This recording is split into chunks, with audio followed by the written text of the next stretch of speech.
আসসালামু আলাইকুম। প্রিয় দর্শক, অন্য মঞ্চের আলোচনায় আজ আমাদের সঙ্গে অতিথি হিসেবে আছেন আসসালামু আলাইকুম রহমতুল্লাহি অবরকাতুহু।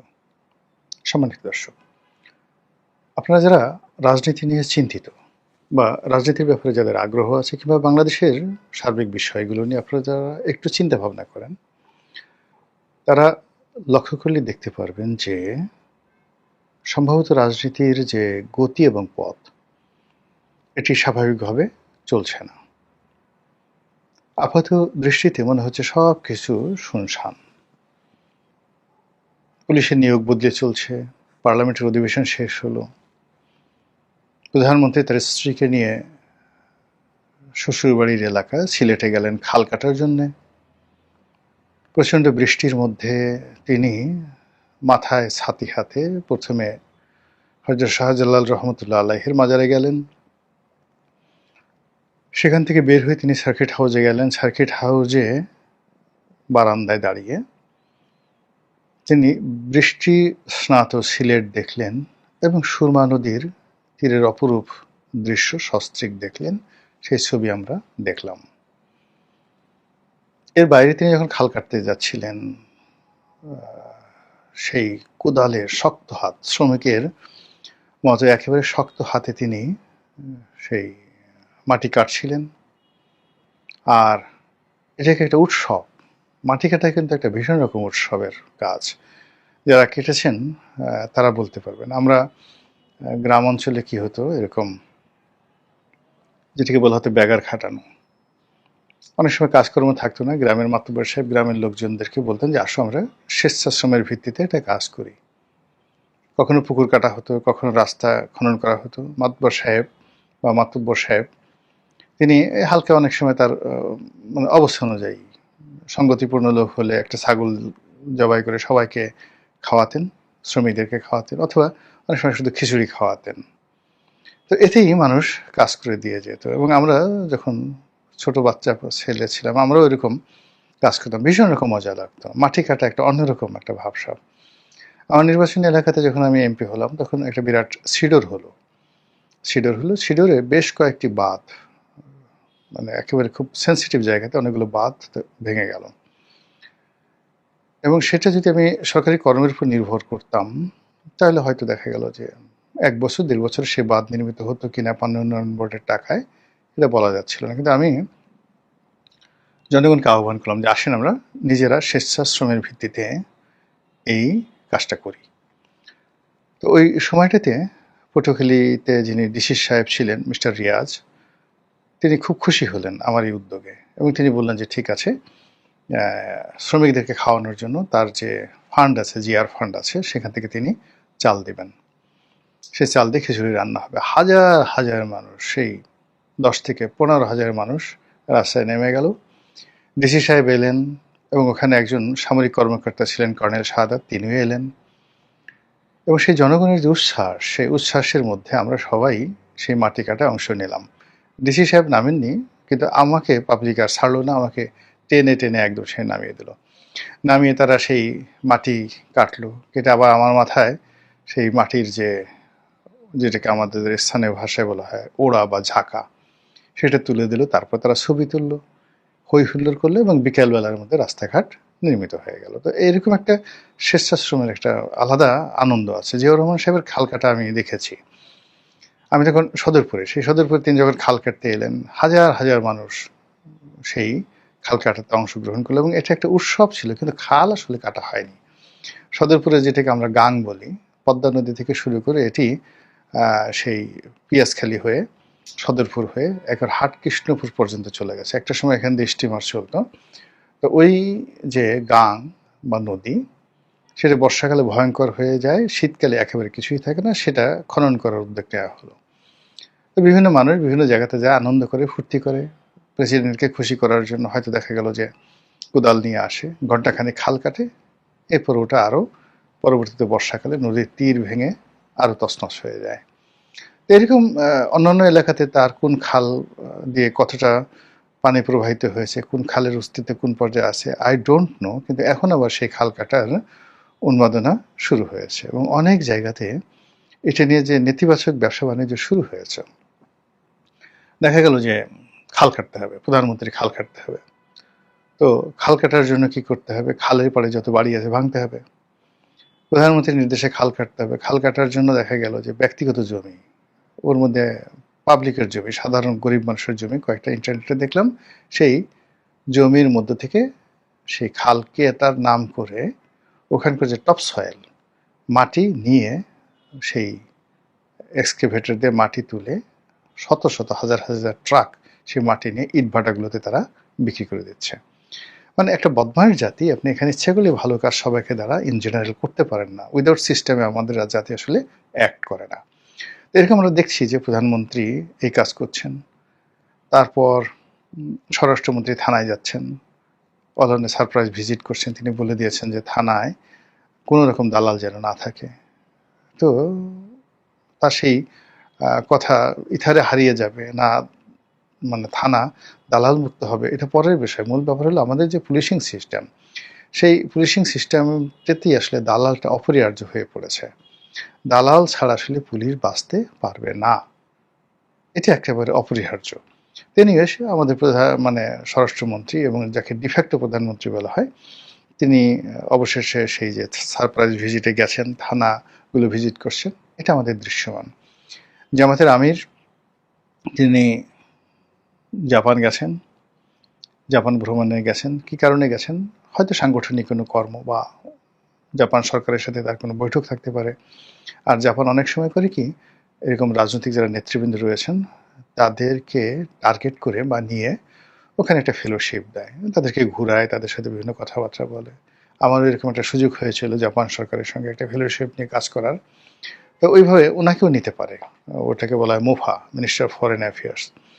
তো সেই মোফা অনেক সময় বাংলাদেশ থেকে বা বিভিন্ন দেশ থেকে এভাবে রাজনীতিবিদদেরকে টার্গেটেড, যাদেরকে তারা টার্গেট করে তাদেরকে নিয়ে নেয়, সেখানে নিয়ে তাদেরকে তাদের সঙ্গে একটা ভালো সম্পর্ক স্থাপন করার চেষ্টা করে। তো সেই জন্য তিনি সেখানে যেতে পারেন, অথবা দলীয় কর্মকাণ্ড যেতে পারেন, অথবা অন্য ব্যক্তিগত কারণে যেতে পারেন। তার সংগঠনে যারা লোকজন আছেন তারা সিটি কর্পোরেশন নিয়ে ভীষণ রকম ব্যস্ত। আর অন্যদিকে ঢাকা বিশ্ববিদ্যালয়ে যে গণ্ডগোলটা হয়েছিল শাহবাগ থানাতে, সেটা মোটামুটি নিষ্পত্তি হয়ে গেছে। এর বাইরে প্রাকৃতিক দুর্যোগ দুটো, অতি বৃষ্টির কারণে চট্টগ্রামে ভীষণ রকম যাকে বলা হয় শহর জলাবদ্ধতায় পড়েছে, জলাবদ্ধতার কবলে পড়েছে। আর হাওড় অঞ্চলে অতিবৃষ্টির কারণে ফসল ম্যাসাকার হয়ে গেছে। এইগুলো দৃশ্যমান। কিন্তু এর বাইরে কি হয়েছে?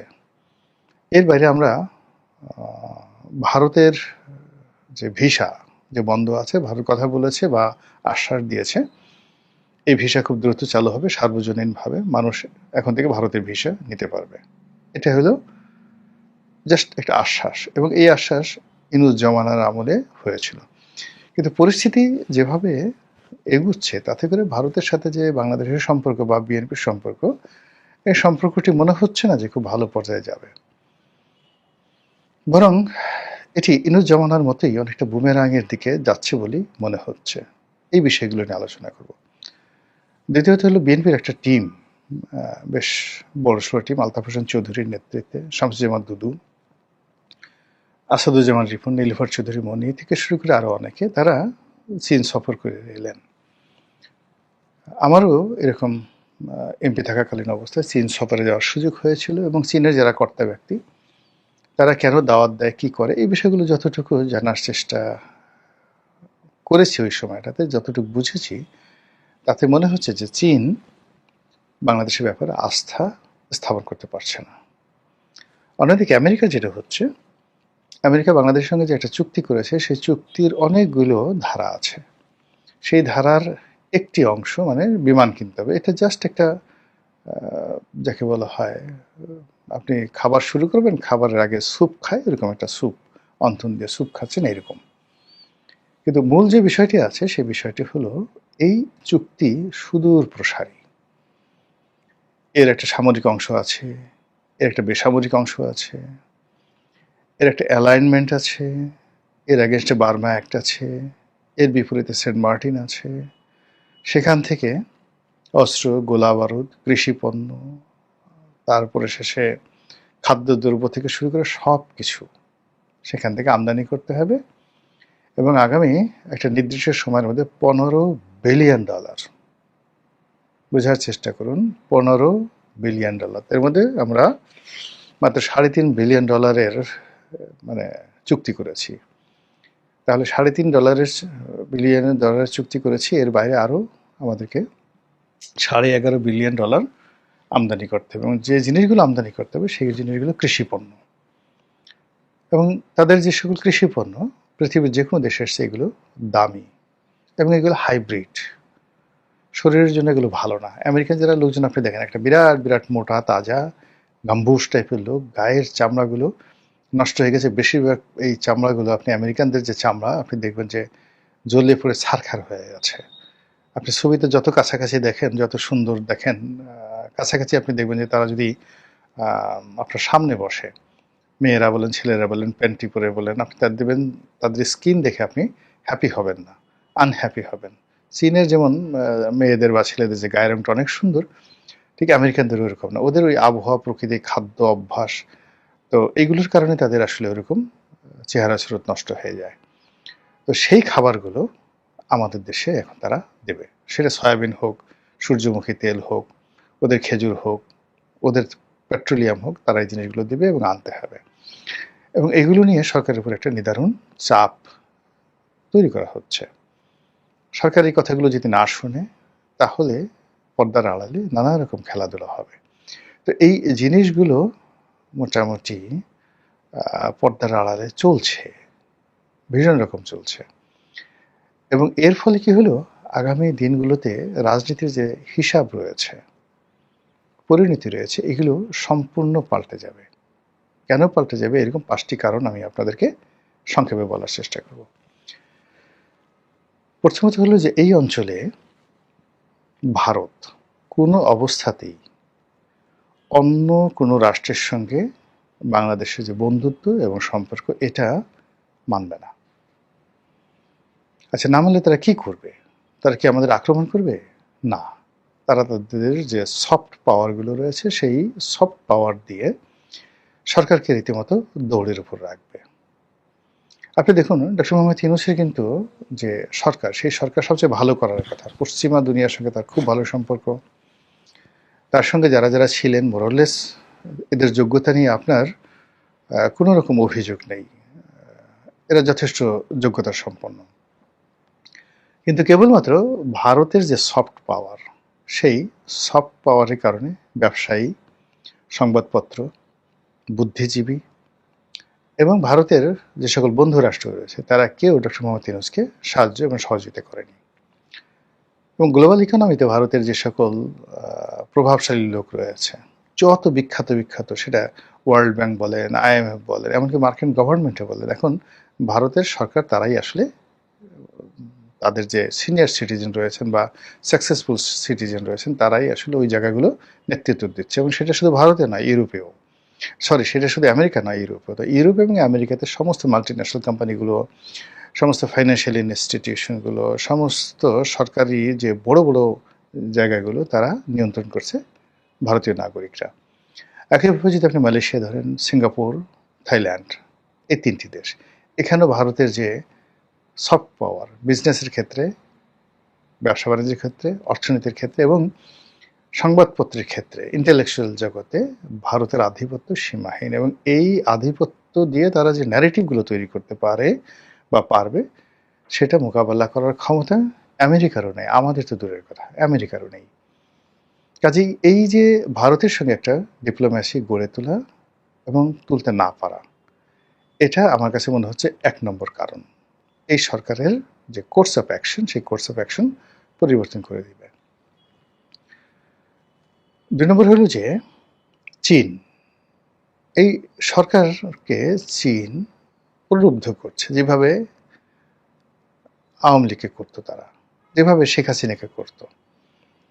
কিন্তু কোনো অবস্থাতেই চীন কখনো কারোর জন্য ঝুঁকি নেয় না। চীন শুধু তার নিজের ব্যবসা বাণিজ্যটা দেখে, নিজের স্বার্থ দেখে, কিন্তু তার যে হার্ড পাওয়ার, সেই হার্ড পাওয়ার যেটা ভারত ব্যবহার করে তার মিত্রদের জন্য বা তার শত্রুদের জন্য, আমেরিকা ব্যবহার করে, কিন্তু চীন এখন পর্যন্ত তার কোনো হার্ড পাওয়ার, সামরিক শক্তি কোনো মিত্রের জন্য আজ অবধি ব্যবহার করেনি, এমনকি ইরানের জন্য। ইরানের সাথে তার যে সম্পর্ক আনবিলিভেবল, এবং সে তার যে এই মুহূর্তে সামরিক শক্তি, সে যদি চায় যে তাইওয়ান দখল করবে, it's a matter of 1 hour, 1 ঘন্টা লাগবে তার। কিন্তু সে এখনো পর্যন্ত হার্ড পাওয়ার ব্যবহার করে কোনো যুদ্ধাবস্থা তৈরি করছে না। ফলে বাংলাদেশের যারা লোকজন আছে, যাদের সঙ্গে চীনের খুব ভালো সম্পর্ক, এটা অনেকটা পরকীয়ার মতো। আপনার ঘর ভাঙবে, কুলবুদ্ধ আপনার ঘর থেকে আপনাকে বের করবে এবং সময় মতো আপনাকে বিয়ে থা করবে না। এবং দেখেন শেখ হাসিনার যে পতন, সেই পতন কিন্তু এই যে চীনের যে প্রলোভন, সেই প্রলোভনের কারণে। শেখ হাসিনা যদি একেবারে চোখ বুঝে ভারতের সাথে সম্পর্কটা রক্ষা করত, যেভাবে বলতো সেভাবে, তাহলে সে এখনো পর্যন্ত ক্ষমতায় থাকতে পারত। 2 নম্বর হলো, সে ঘাড় বাঁকা করে যেভাবে আমেরিকার সাথে বাহাদুরি করেছে, এটাও তার জন্য একটা বিরাট কারণ হয়ে দাঁড়াচ্ছে। এবং শেখ হাসিনার যে কাজগুলো, ঠিক সেম কাজগুলো এখন বর্তমান সরকার করছে। এটা হলো 2 নম্বর। 3 নম্বর হলো, যেটা শেখ হাসিনার ছিল না, শেখ হাসিনার ব্যাপারে আমেরিকার একটা যাকে বলা ইতিবাচক ধারণা ছিল, এবং আমেরিকা বিভিন্নভাবে তাকে পুশ করার চেষ্টা করেছে, তাকে বাধ্য করার চেষ্টা করেছে, তাকে প্রভাবিত করার চেষ্টা করেছে, কিন্তু তাকে আসলে প্রথম দিকে সরাতে চায়নি। কিন্তু সে যখন খুব একেবারে রেজিস্ট হয়ে গেছে, তখন মার্কিন ডিপ স্টেট থিওরির অনুযায়ী তাকে রেজিম চেঞ্জ করার ব্যাপারে তারা কঠোর হয়। এবং সেখানে ডক্টর মোহাম্মদ ইউনূসকে নিয়ে তাদের আকাশচুম্বী একটা আগ্রহ ছিল, এবং তাদের দ্বিতীয় আগ্রহ ছিল জামাতকে নিয়ে, জামাত এবং এনসিপিকে নিয়ে। কিন্তু বিএনপিকে তাদের ধরার মধ্যে ছিল না। তো সেক্ষেত্রে যখন ডক্টর মোহাম্মদ ইউনূস ফেল করলেন, তখন তারেক রহমান সাহেব সামনে চলে এলেন, পর্দার পাদপীঠে চলে এলেন। কিন্তু এতে করে আসলে লাভ হয়নি।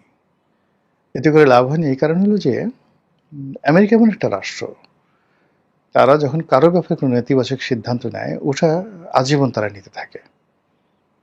আর কারো ব্যাপারে যদি ইতিবাচক চিন্তা করে, মানে তখন যে কোনো অবস্থাতে তার সঙ্গে তারা থাকে।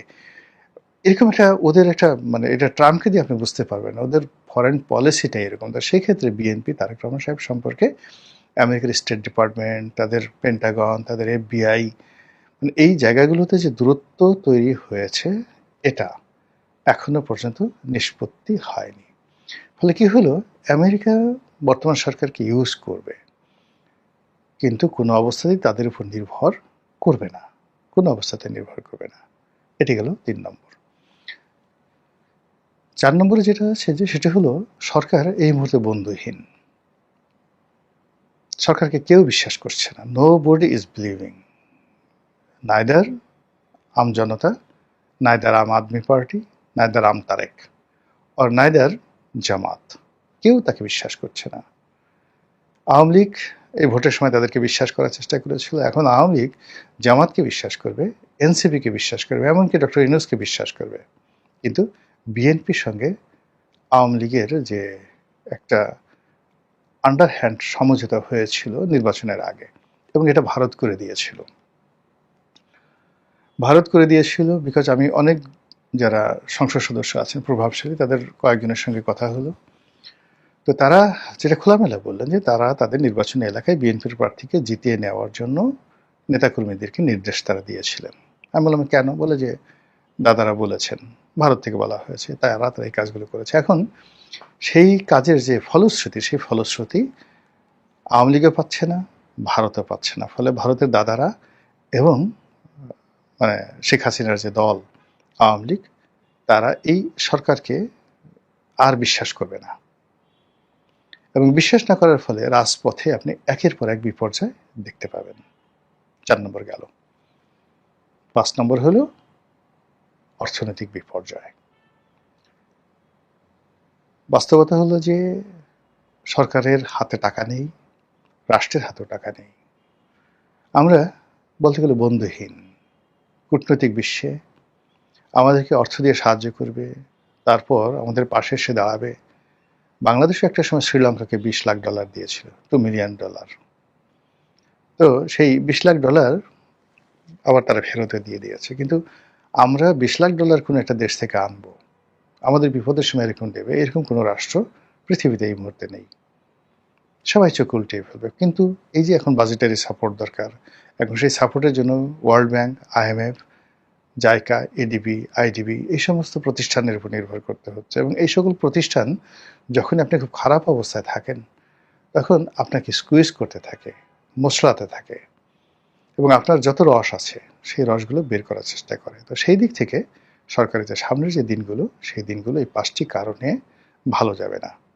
আর যখন সরকারের অবস্থা ভালো যাবে না, তখন রাজনীতিতে anything might happen at any time, at any consequence আর সিকুয়েন্স। মহান আল্লাহ আমাদের সবাইকে হেদায়েত দান করুন এবং হেফাজত করুন। আসসালামু আলাইকুম ওয়া রাহমাতুল্লাহি ওয়া বারাকাতুহু।